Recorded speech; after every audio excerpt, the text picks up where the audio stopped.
Roundabout cast where Bradley doesn't know what's gonna happen in the future with One I'm done. Piece. I'm not doing it.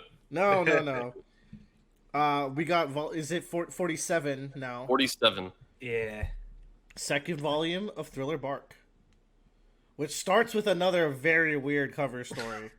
Yeah, it's like this guy made his little warrior robots that he's eating with him. Did you ever think we'd get a flashback in a cover story? I didn't think we'd get one.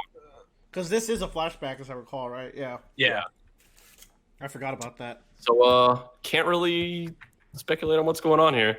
It's pretty hard, to be fair. Yeah. It's like I think I might have said this last episode, but it seems like a small world ride that just went wrong.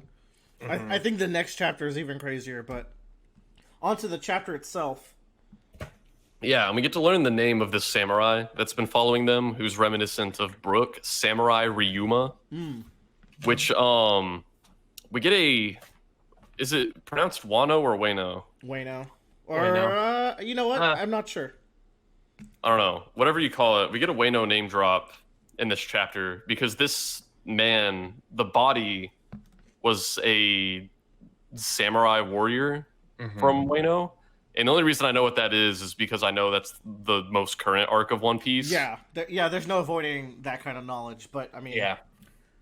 Now, it is cool. Like, Wano, we're currently in chapter, 970-something? 980.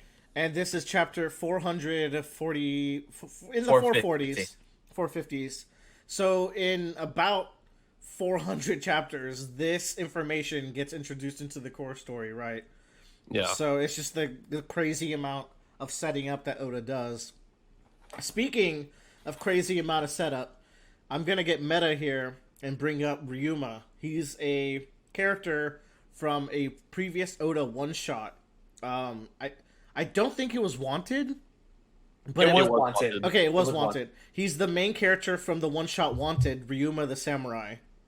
And he's introduced into One Piece as the zombie, which I think is really cool.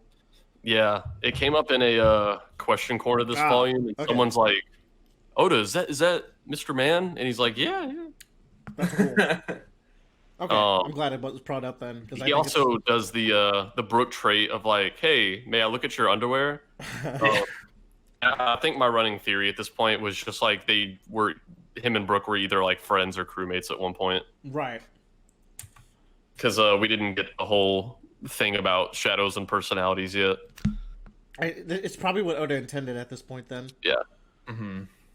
But he is the samurai of legend, y'all. Yes. He does the Rurouni Kenshin back of the sword slash. Yeah, he knocks out 3 Straw Hats with 1 attack. Yeah, and I'm really glad he wasn't intending to kill them here because that would suck. Dead. Yeah. Yeah. Random zombie kills 3 Straw Hats.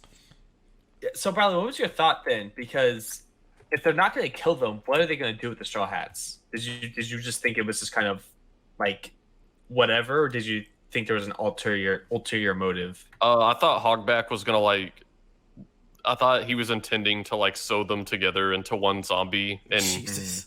It's like the longer he waits before killing them, the fresher their meat will be. It doesn't seem like Hogback mentions anything about holding back.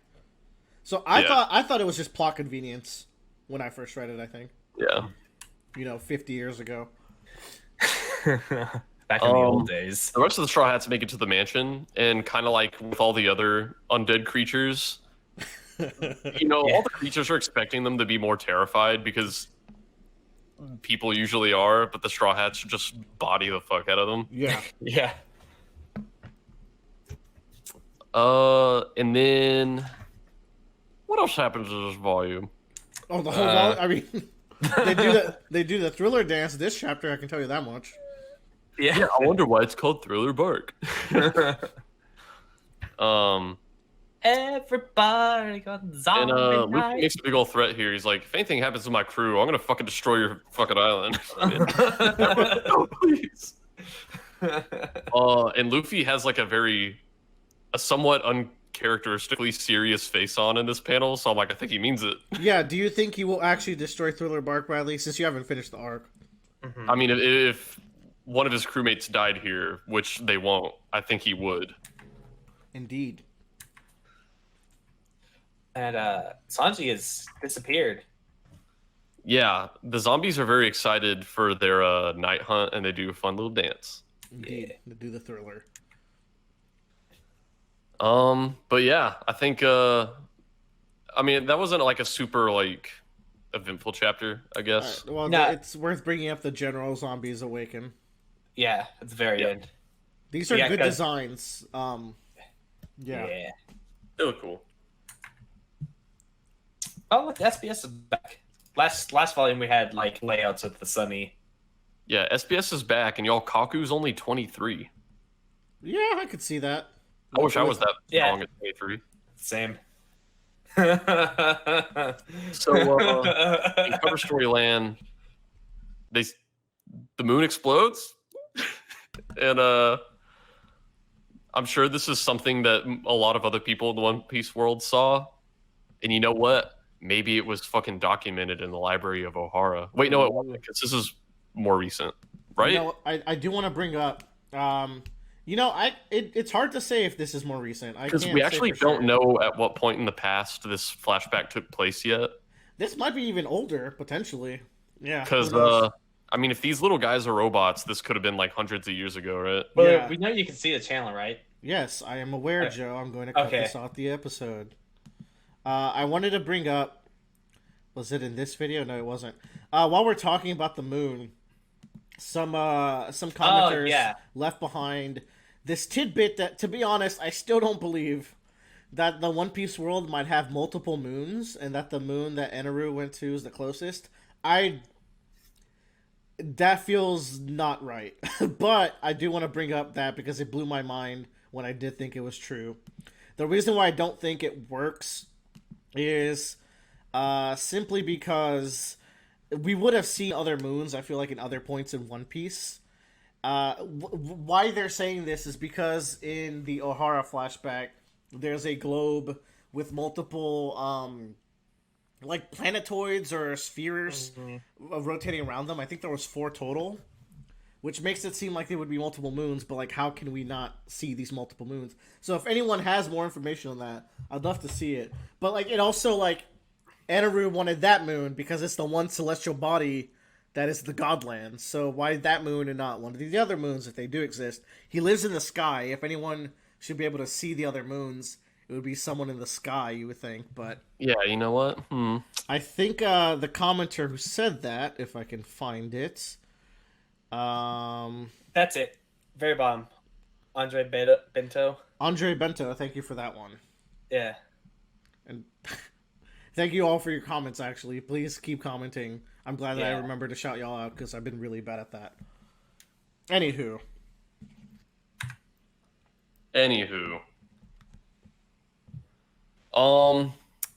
This chapter has some fun gags where this like warthog lady wants to marry the general, and my favorite thing about her is how Nami's kind of able to exploit her later on to fight against the enemy. I think one really cool thing that happens this chapter is the dog penguin later on, Yes. Yes. because you know at this point in time, like it's very clear that you're supposed to find this dog penguin significant because you know he fucking saves our characters. Well, he actually only saves Nami, but Telling. so at this point I was just like, oh, I'm sure he's just brave little penguin with a mind of his own. And then once you actually find out what's going on later on, I'm like, wow, this is really fucking cool. Yeah, that's neat. Like, this is a fun arc to reread because I genuinely forgot how long they keep the Shadow Mystery going for. Mm-hmm. Yeah, because there's also a moment where the Straw Hats are like fighting warriors. It might not be in this chapter, it might be the next one, but they're fighting a zombie swordsman who does a 36-pound phoenix, Yeah. and I'm like, what? I know And, that move. I'm like, is this like a guy who used to study at the same school as Zoro or something, and I mean, all these weird coincidences. You got Brooks' crewmate. You got this Sanji who was this penguin who was Sanji's best friend. Like so many weird coincidences. And Zoro also has disappeared now at this point after this chapter. Yeah, interesting how like I don't think I made the connection that the people disappearing had similar enemies appear. I think this is a fun use of Oda's tropes because when Sanji disappears, you think he's doing some godlike shit because he's conditioned us to think that. Sanji always goes on his solo adventures. Yeah, it's like the last big fight in this story was him running off on his own to save the day. Yeah.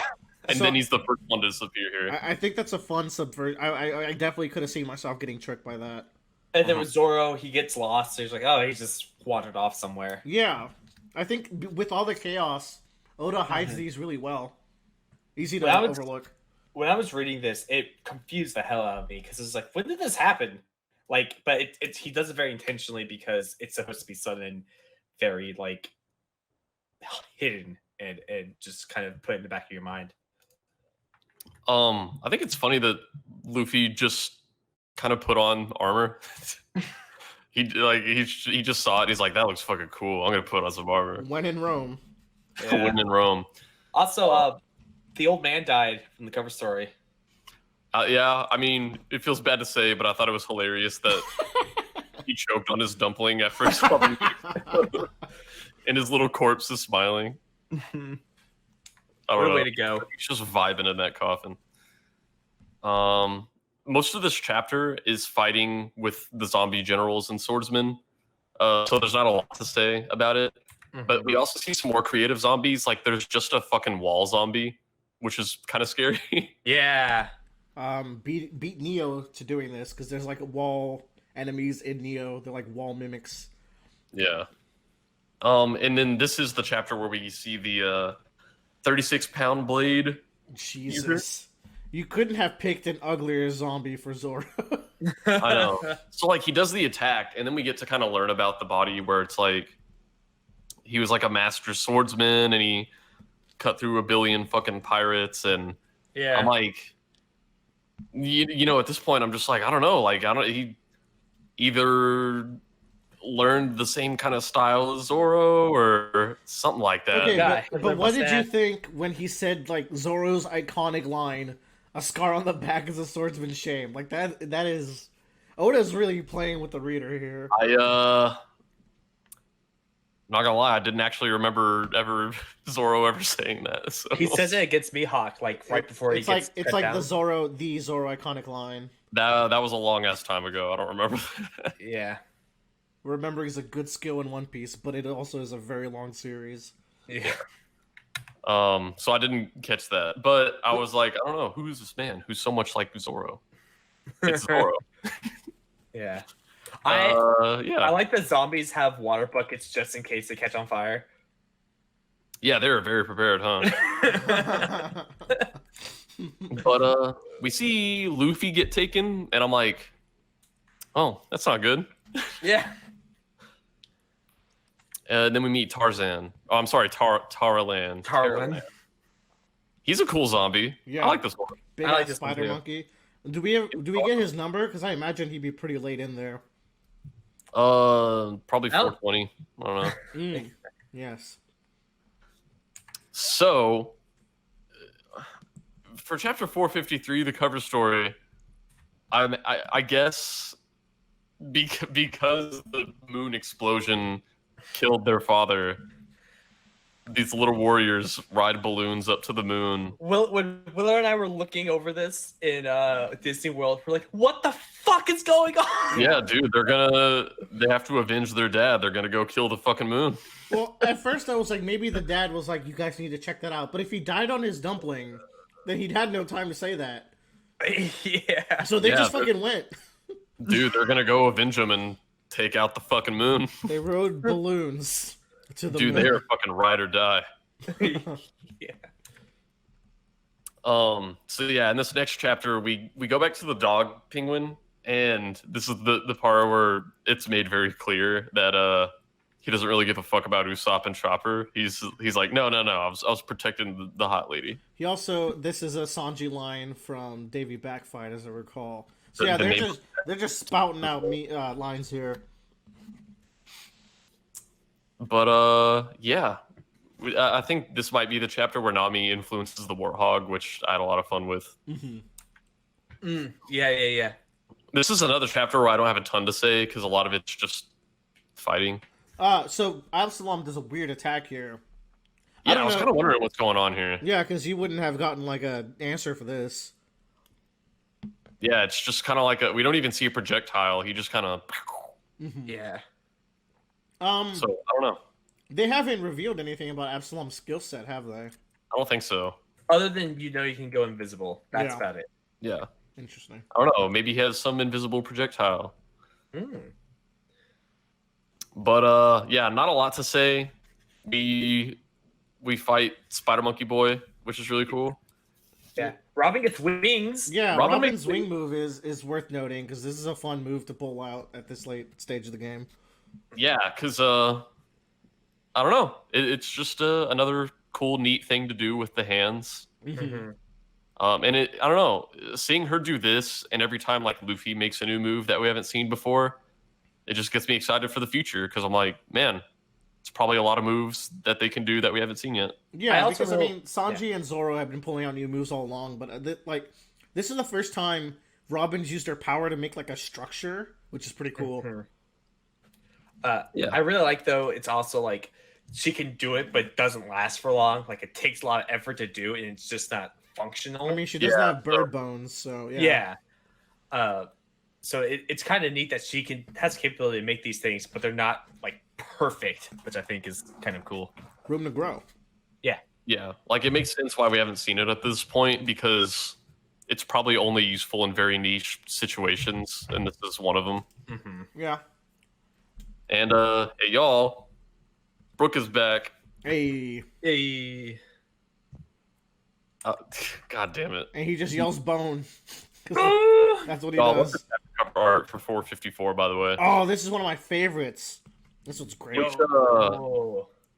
I think in this volume, there's several chapter cover arts that feature all of the Straw Hats except for Zoro and Nami. Like, are Zoro and Nami in this one? Nah.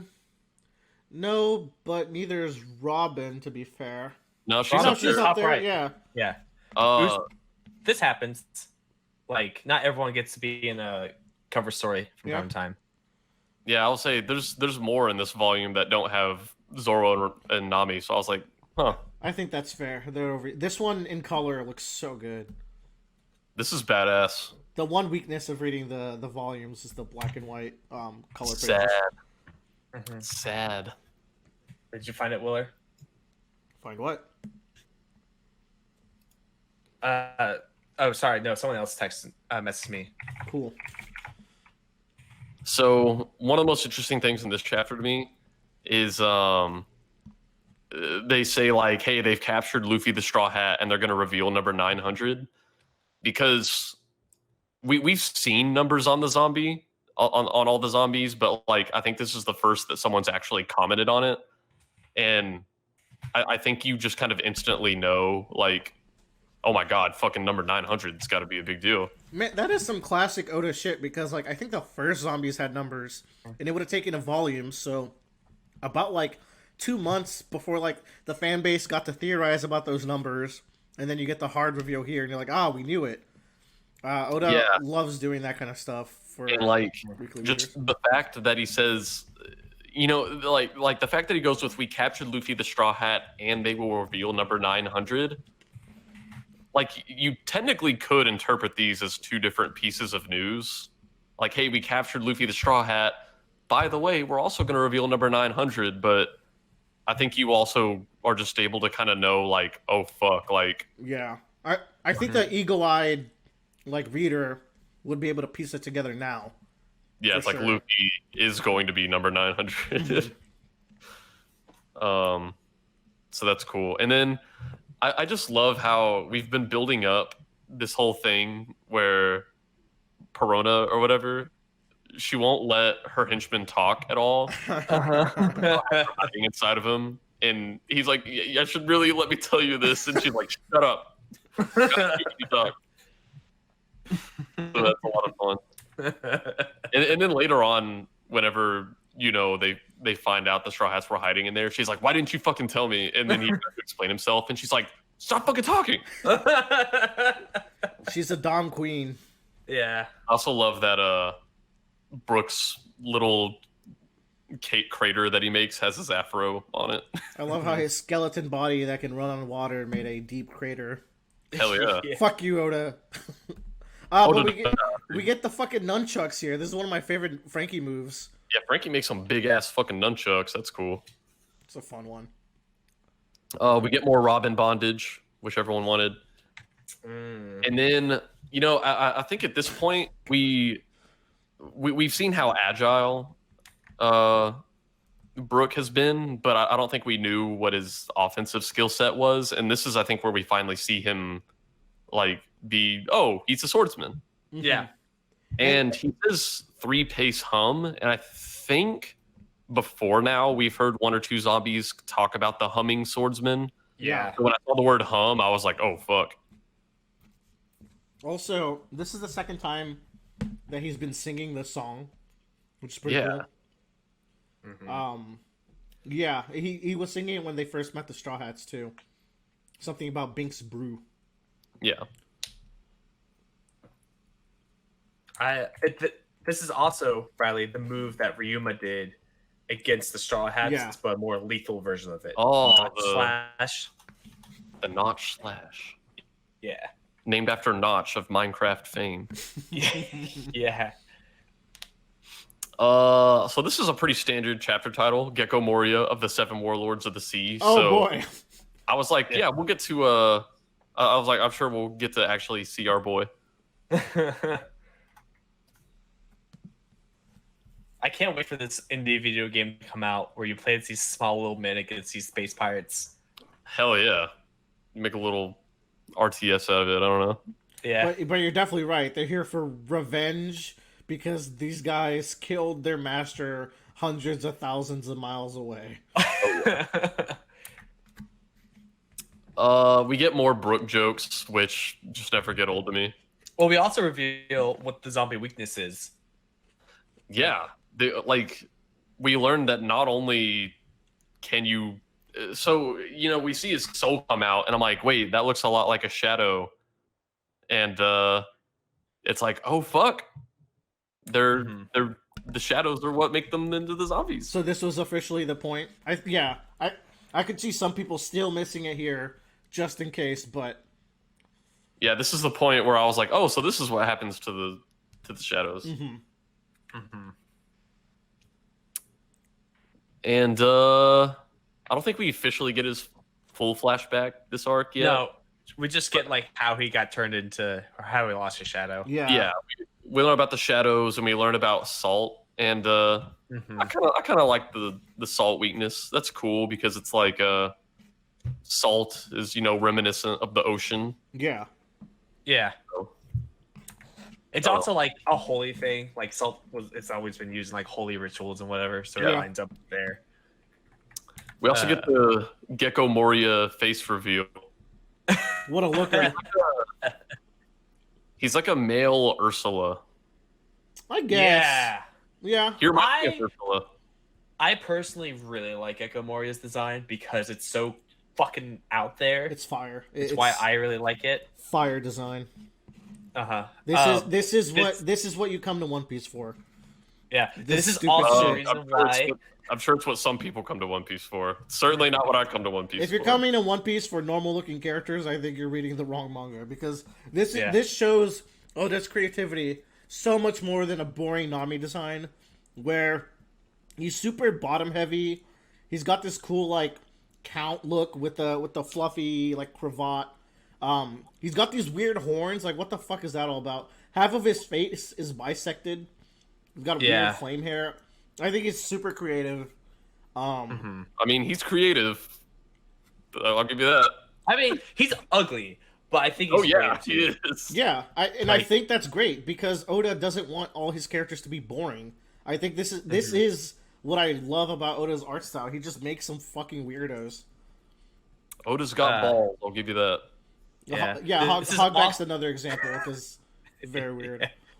This is also the character that shows that you should never make a One Piece live action because how the fuck Oh do you my do things? god, which they are, but I don't know if we talked about it on the podcast. But like, God. I don't know how you do Arlong, and then I super don't know how you do Moria. Arlong is like that's easy. That's just CGI Avatar people. Moria, I don't even know how you even get that to like translate well to the screen. I'm really scared that in a live action One Piece they would have Whitebeard just be like a normal sized person. Oh, definitely. Same with Moria. Well, Yeah. I guess they could just be like they could be tall people, like Lord of the Rings style. They'll probably do that. I don't know. It's gonna be weird. Yeah. And you know, or I was gonna. What are you saying? I was going to say his bounty is 20 million more than Luffy's current. Well, when it was frozen, so he was already stronger than Luffy when he joined the Warlords, and I like his motto of rely on others. Yeah, because whenever you first read it, you're like, that's surprisingly wholesome, and then you realize what it actually means, and you're like, oh, that's fucked up. You do it. Yeah. They bring Luffy into the room, and you know, Luffy heard him talk about wanting to be king of the pirates, and he's like, "You can't do that." And I'm like, man, like Luffy and Blackbeard talk about being king of the pirates, and whenever Gecko Moria says it, I'm like, you don't want it as bad as they do. Yeah, you can tell there's like They a, want it more than you do. and we'll learn some cool stuff about Moria as the arc goes on. Of course, is the antagonist here, but I do like how. Because Crocodile, I believe, did not have the ambitions to be king of the pirates. Not at all. So all Crocodile wanted was to retire to his utopia and then see where it goes from there, right? But Moria, being further in the Grand Line, has more ambition. So he's like a goofier looking villain, but he deserves to be this far in the Grand Line because he still has that drive. I think it goes with like the willpower, power level scaling of One Piece. Yeah, and like for someone who wants to be king of the pirates, he has quite the setup for manufacturing a loyal crew here. Yeah. Yeah. But I mean, One Piece being like the kind of heartfelt story it is, being forcing people to become your crewmates by creating them from other shadows just can't go well within the philosophy of One Piece, you know? Yeah, you know, like little dog penguin isn't gonna have the kind of loyalty that Scotty has. Ace has. No, I was gonna say that Ace has for Whitebeard. You know, Yeah, that's Whitebeard's like, I really want Whitebeard to be king of the pirates, and I don't really think any of Moria's zombies are that fierce about his dream. You know. Yeah. So yeah.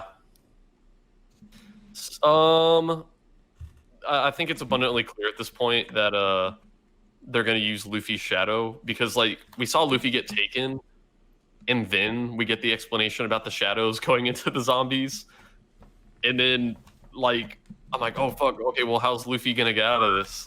And then he doesn't, and they take his shadow, and I'm like, oh fuck, it's actually happening. Like, whenever Moria's holding Luffy's shadow, my mind immediately jumped to the future where I'm like, the Straw Hats are gonna have to fight whatever he puts Luffy's shadow into. How are they gonna ever beat it? Moria's fruit is so cool. We haven't seen it do much. All we know is that it can steal shadows, but that alone is so trippy and weird because it's like the only fruit so far that will give you a one-hit kill on anybody. If you steal their shadows, the sun will kill them. And I think that's really interesting to have a fruit like that you can cheese out a one-shot kill on any opponent. Yeah. So it kind of makes sense why he's so powerful. Yeah, he's a warlord. Chapter 456 though, the demon from the landbox. Ooh. Which I read that chapter title and I was like, what the fuck are we getting into now? We also finished our flashback in the cover story arc. Yeah.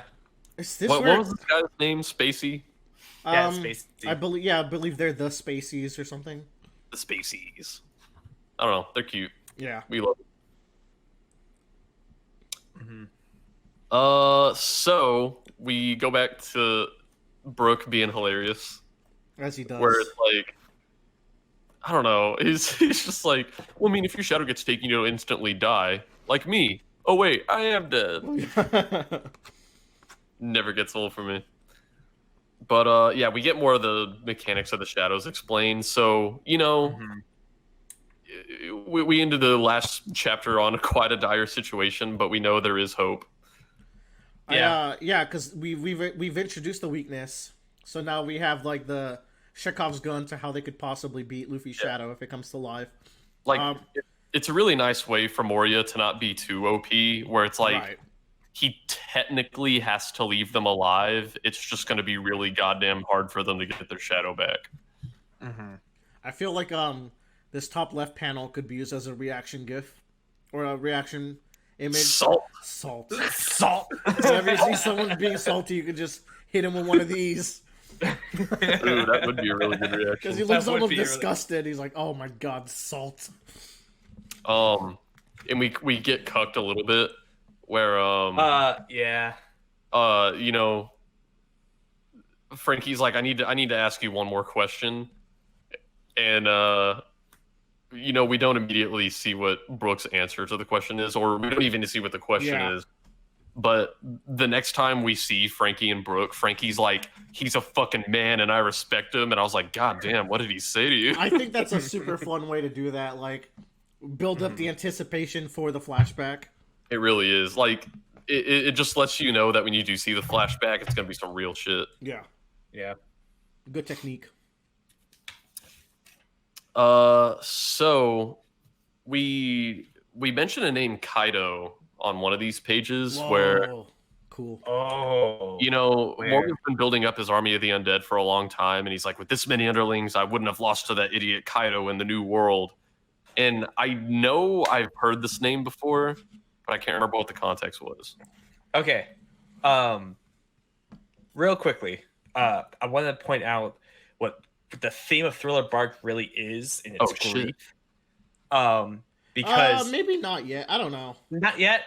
Okay. I just maybe later. It seems like if you're gonna talk about the theme of the arc, maybe wait till the the last volume or something. No, I'm gonna wait till the end of the arc. I think it's probably gonna be better. Yeah, it'll be more poignant then. I agree. I told Will this. He's like, "Oh, yeah, you're right." Yeah, no.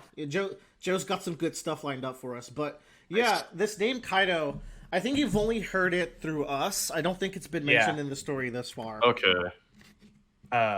It's a One Piece character, as you can tell. Yeah, he's a One Piece character. I figured. Well, what we do know so far is that he's a One Piece character who beat Moria's crew.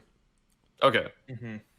And we might learn a little bit more about him throughout the arc, so just keep an eye out. I also like the fact they have a giant vault with the number 900 on it for number 900. It's like this one's special. This is something they've been preparing for a really long time, and they've been really looking for the right shadow to put into this thing. Yeah. Which is just kind of like Luffy's so badass that the moment they catch him, they're like, "Oh, dude, he's number 900." Like, and you have to think too is that they had to get like the perfect like person for this, because they had to get someone that was strong enough, but not so strong that it wasn't worth it to go after that person. Yeah. So like Luffy right now is sitting at a wanted level just below where Moria was, so that it gives Moria that confidence to grab him. And it's really the perfect setup to scout out for these strong. Because like if someone too strong came along, they could maybe like spit him out of the island somehow, like then just move on. Yeah. I don't know. Like back in Mocktown, everyone was like, "Holy shit, he has 100 million berry bounty," and it's like you get here, if Moria himself is at what 320, he's got to see Luffy's 300 and be like, "Yeah, okay, this guy's got some he's got some clout, Well, It was 320. It's hard. It's always hard to equate. Well, yeah, it was frozen at 320, Yeah. but Moria's got to be able to recognize real recognize real, basically. Yeah, real recognize real. Respect. Can't really call a 300 million berry bounty a pussy if that's where you froze at, right? Yeah. I mean, if those Mocktown tough boys are in the 50s, like we're dealing with something above their echelon for sure. Yeah. But then counter argument, if someone gets their bounty frozen at a very low level, that must mean that their potential was so high that they were immediately accepted into the warlords. Maybe. Does that make sense? Maybe. But yeah. Also, also to kind of hammer in how long they've been waiting for this, Moria does not want to wait at all because all of his henchmen are like, okay, well, the other Straw Hats and the Humming Swordsmen are on the island and they're fucking up all of our zombies and it's kind of a problem. And Moria's like, I don't really care. You guys go. I'm gonna go. I don't care. It's not my problem. You do. You do something about it. Yeah, you do it. That you know what? Nice. His fucking motto. Nice use of his motto. But it's like his entire operation was built to like get these increasingly strong zombies. It's fine if his fodder gets taken out because this is what the plan was for.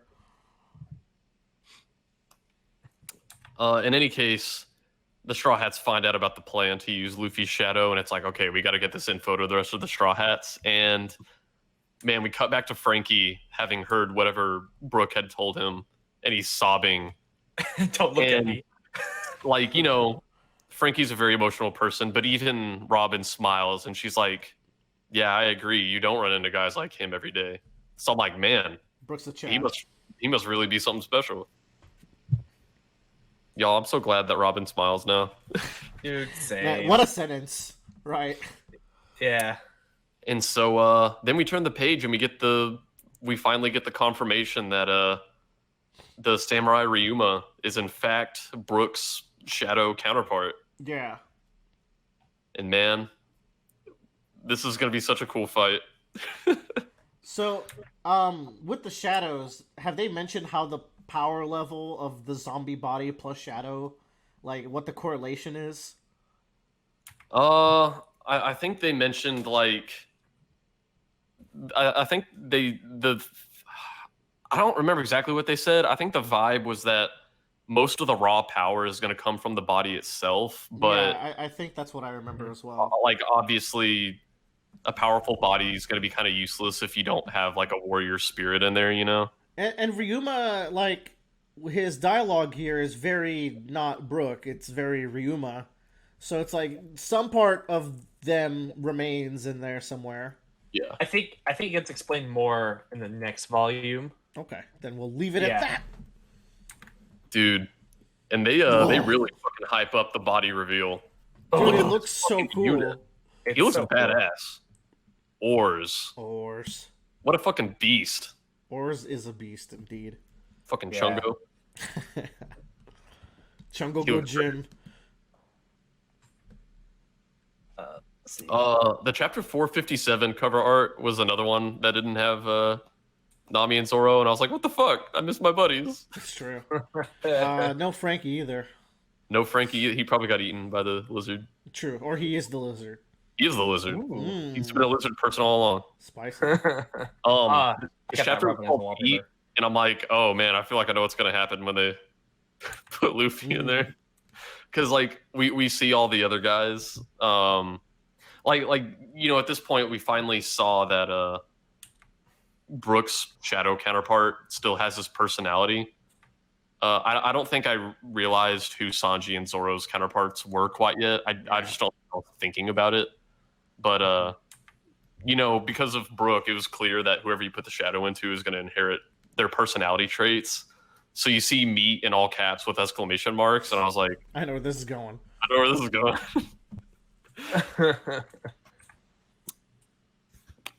So yeah, he just kind of shoves him in there. It's cool. He has full control over the shadow. Like, sure, it's not Luffy, but the idea of this man being able to make Luffy bend to his will, even if it's a part of Luffy, like, Luffy's so above human where you're like, no, even his shadow can fight back. But no, he's just like, stop Luffy, and he just does. Kind of chilling to think about. It's like some part of me expected it to be like when Vegito got turned into a piece of candy. Yeah.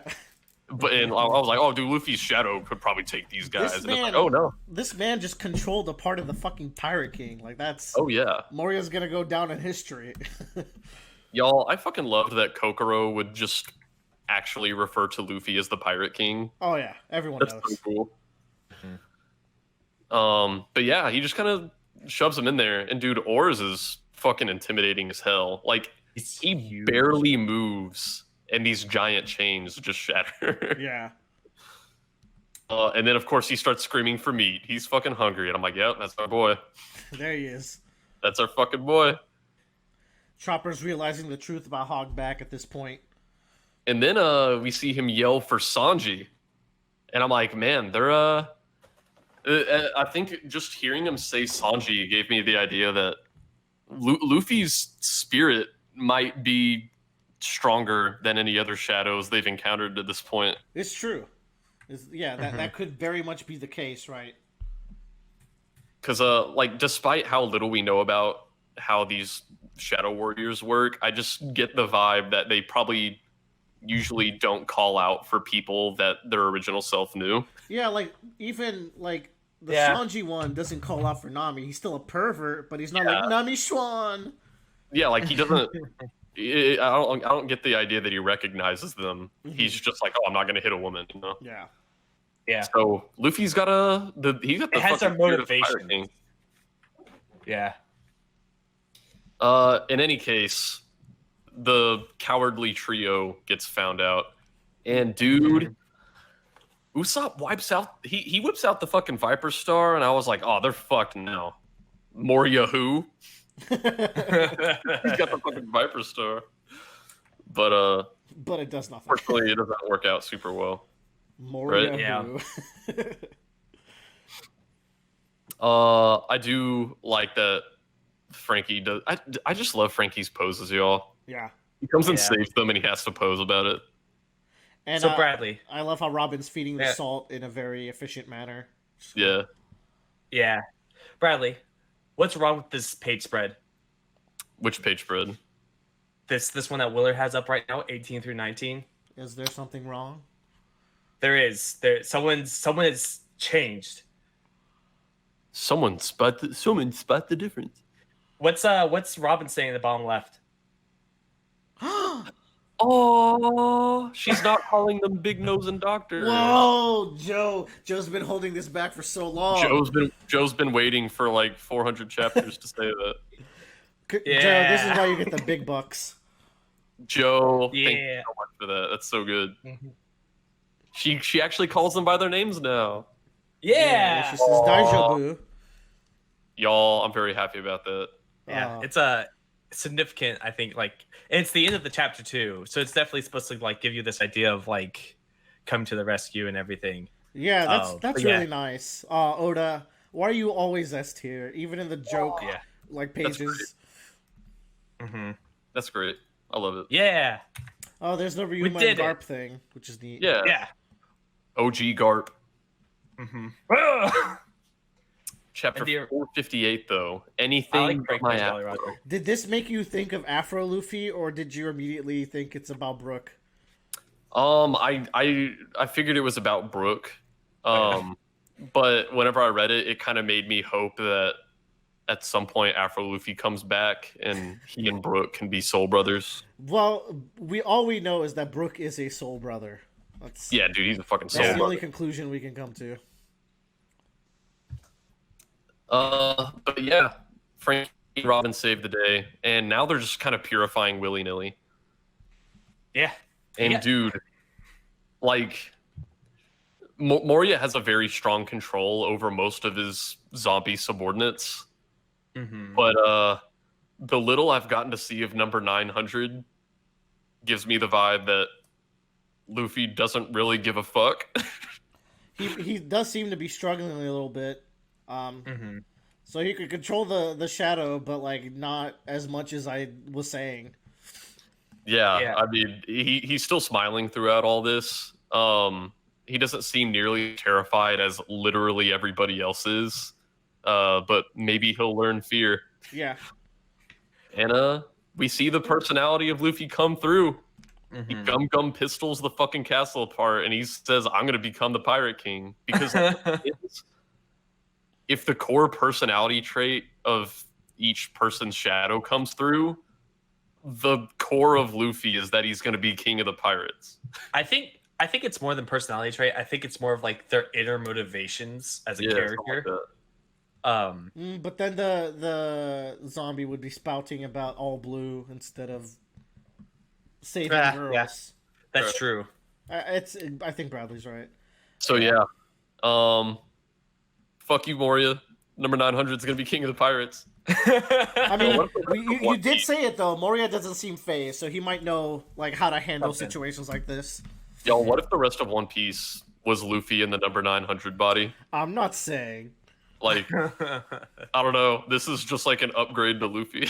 Maybe Or's got a tearaway ass, and that's where Luffy crawls up into. Really ass. So, man, we kind of come to the fight with Brook and Ryuma, and we get a flashback where the last time they fought, and Ryuma kind of makes fun of him for it, where he's like, "Oh, all you did was, begging like anything but my afro, anything but my afro," and whenever you first read that, whenever you're an unenlightened person, you're like, "Oh, that's probably just like it's Brook's bread and butter. He loves his afro. You don't want to get rid of his afro." And that's like 15% of it. Then you learn why he actually wants to hold on to his afro, and you're like, God tier. "Saddest thing I've ever read." Yeah. Genuinely. But yeah, Ryuma looks so cool here. How He his is sleeves pretty look badass. like a flame. It's super cool. and dude, Is like, he missing an arm? No, he? it's right here. Okay, because like in the other shots, like he doesn't seem to have an arm. Uh, Because like look in the bottom left hand corner. Go back. Go forward. Bottom left hand. it could be like Oron from Final Fantasy X. Hard to say because it it does might look like be. there's a hand over here, right? No, But- that's the sleeve. You might be right. He might be arm. Yeah, and then bottom left again. Like you don't see that other arm still. All right, you're right. Yeah. Yeah, y'all, definitely. Brook is such a beast. Like, this motherfucker fights. Mm-hmm. Meanwhile, they're trying to prep unconscious Nami for marriage. Cool, Oda. Good old wholesome. Great. Such a I love Usopp and Chopper. I think Usopp was wearing it earlier about how they're just rocking crosses this arc. hell yeah. This would have not flied in 4Kids, dude. Like, Yeah. yeah. they would have made these motherfucker X's. They would have made them into candy bracelets. Or just eyes. Yeah, because you remember how Mihawk has a big cross sword? Yeah. They severely shorten the hilt, so it's not a cross. And then also the cross he wears on his necklace that he It's uses just a to line. beat Zoro is just like a line. It's just like eye. 4Kids are such pussies, dude. Oh, the pussiest. But they did make the 4Kids rap, so Yeah. Great relief to find that Sanji, Zoro, and Luffy's bodies were in fact on the Thousand Sunny unharmed. Mm-hmm. Well, unharmed except for that they look hilarious. their prides. Yeah, their pride. I also love how Usopp wakes them up, where he's like, "A beautiful female swordmaster's carrying lots of meat," and they're like, Yeah. "Real shit." What I like too is that these are the first three things that their zombies said. Like the Sanji penguins about the female, then Orange yells meat, and then Oh. what's his Zora's swordsman. So it's like a swordmaster never turns his back or whatever it is. So it's just like if you haven't got it yet. You can't put it together yet.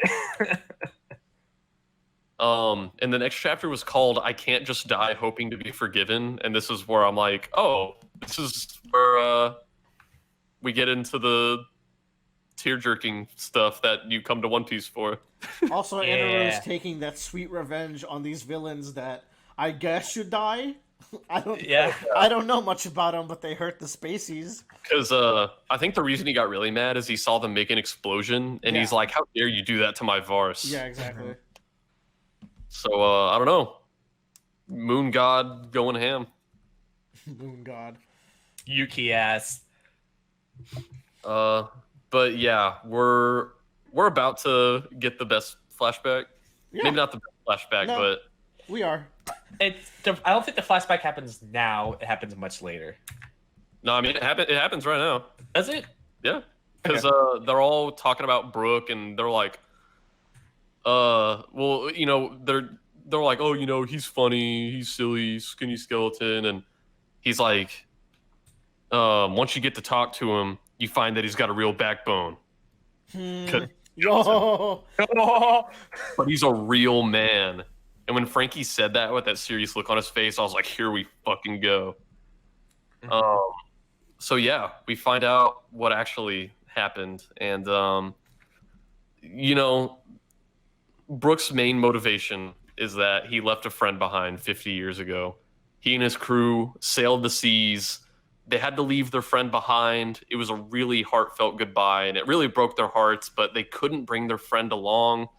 So they promised that one day after they sailed around the world, they would come back to their friend and they would return at all costs. And who is this friend? This friend is Laboon. It's Laboon. Bradley loved Laboon, and I was so happy that Bradley loved Laboon. Y'all, I've like ever since Reverse Mountain, I've had such a soft spot in my mind for Laboon.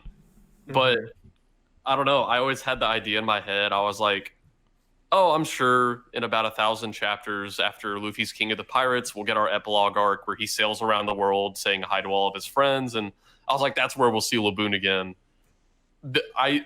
Seeing Laboon was the last thing I expected here, but I was so happy about it.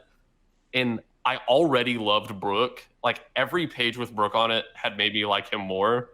And this is just like, oh, yeah, he's the best. So whenever whenever he said like I was the musician on my old crew in the last volume, I was 98% sure he would join the Straw Hats permanently.